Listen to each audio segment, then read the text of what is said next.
Set 10 hasn't even come out yet, and I believe it will be the best TFT set ever. And this is due to many reasons. Firstly, Legends and Assassins are getting completely deleted from the game, and this will remove a huge amount of player frustration. So players will be having far more fun, especially with new portals, new hero augments, and an entirely new set mechanic. The start of Set 9 was the most fun I've ever had with TFT before the issues with balance and Legends started to be noticeable. But that will not be an issue at all in Set 10 because Legends won't exist and Riot are taking steps to improve their balancing abilities. But what's the other huge changes coming with the next set? Who are these amazing designers behind Set 10 and what issues will arise in this set? Before we get into that, remember to subscribe. So let's look at the other changes Set 10 will bring. Firstly, Set 10 will only last 4 months, an entire 2 months fewer than every set before it, and with Set 10 there will no longer be any more mid-sets. This is great news because mid-sets were a huge source of balance issues.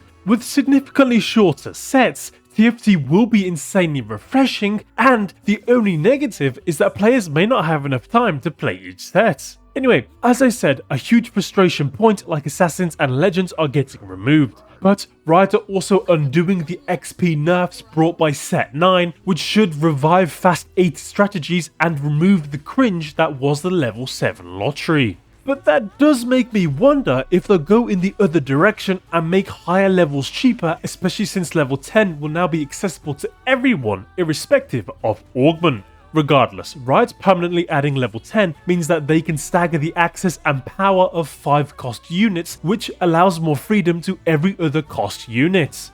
This shouldn't affect 1 costs as Riot are continuing the legacy of units like Cho'Gath and Kayle in future sets, where these low cost units will still be able to scale well into the late game. But this new level 10 should free up some space for 3 and 4 cost units.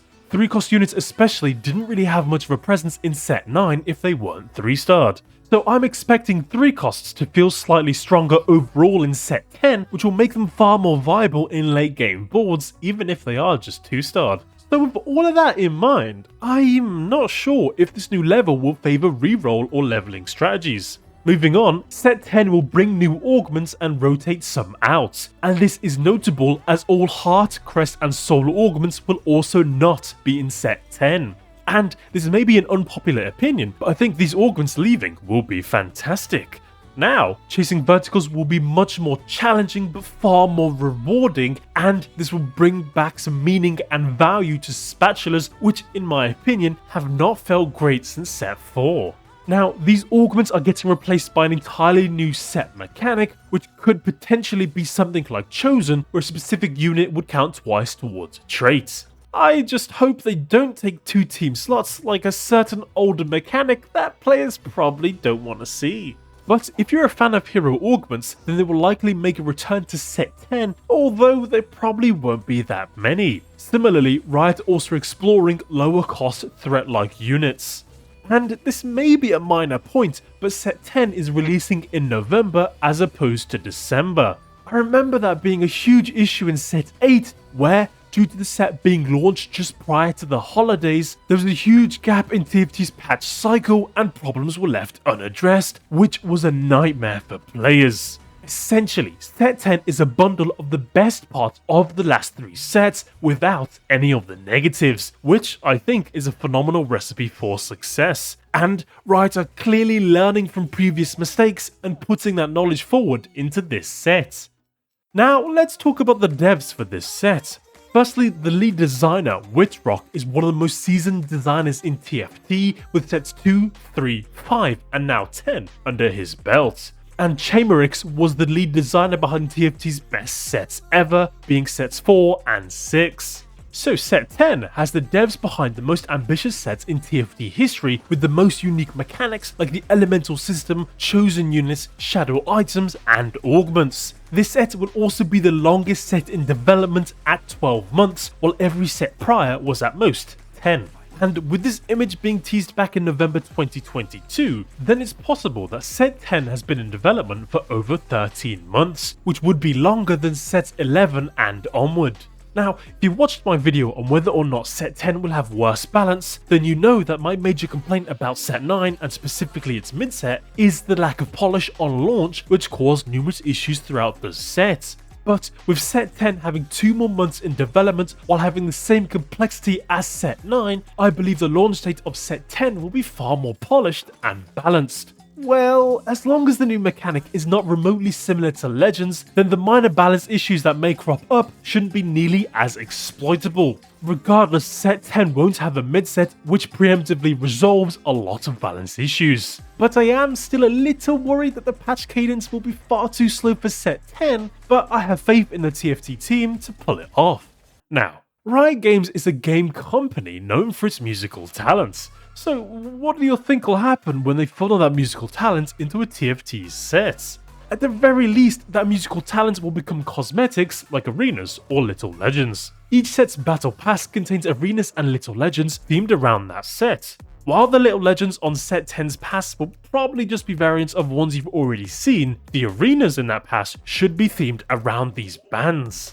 So we may see a Heartsteel arena, a KDA arena, a Pentakill arena, or even a True Damage arena. And there may be some mythics, like the Everything Goes On arena, where that specific song plays in the background and the board changes when you hit level 7. Now the question is, which of these groups will get their own mythic arena? Surely KDA and Heartsteel are prime candidates, right? Unless we get multiple. Anyway, we could also see chibis for Heartsteel or KDA members. But as you probably already know, many of these cosmetics will probably be locked away behind the Treasure Realms mechanic. I covered all of the problems with Treasure Realms in this video, but I imagine that this mechanic will be a huge source of disappointment for many players, myself included.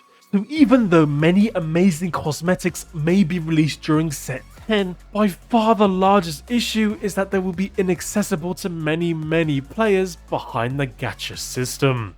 Overall, those are the reasons why I think set 10 will be the best set ever, and here's a preliminary list of champions that could be in set 10 based in the group they're in. Now, what's interesting here is that we have champions like Akali, Kayn and Evelynn, which are typically assassins, but assassins aren't in set 10, and backline access will be in a unit's kit, so does this mean the return of set 4 Kayn? We'll probably find out more set 10 info and news next week during set 9.5's World Championship. I was initially expecting a dev drop on November 1st, so we'll have to see. But yeah, what are your thoughts on what we know so far about set 10? Are you hyped for the next set? And do you have any concerns for set 10?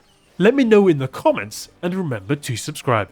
Anyway, check out these other videos if you want to see more from me, and as always, thank you for watching, and I'll catch you in the next one.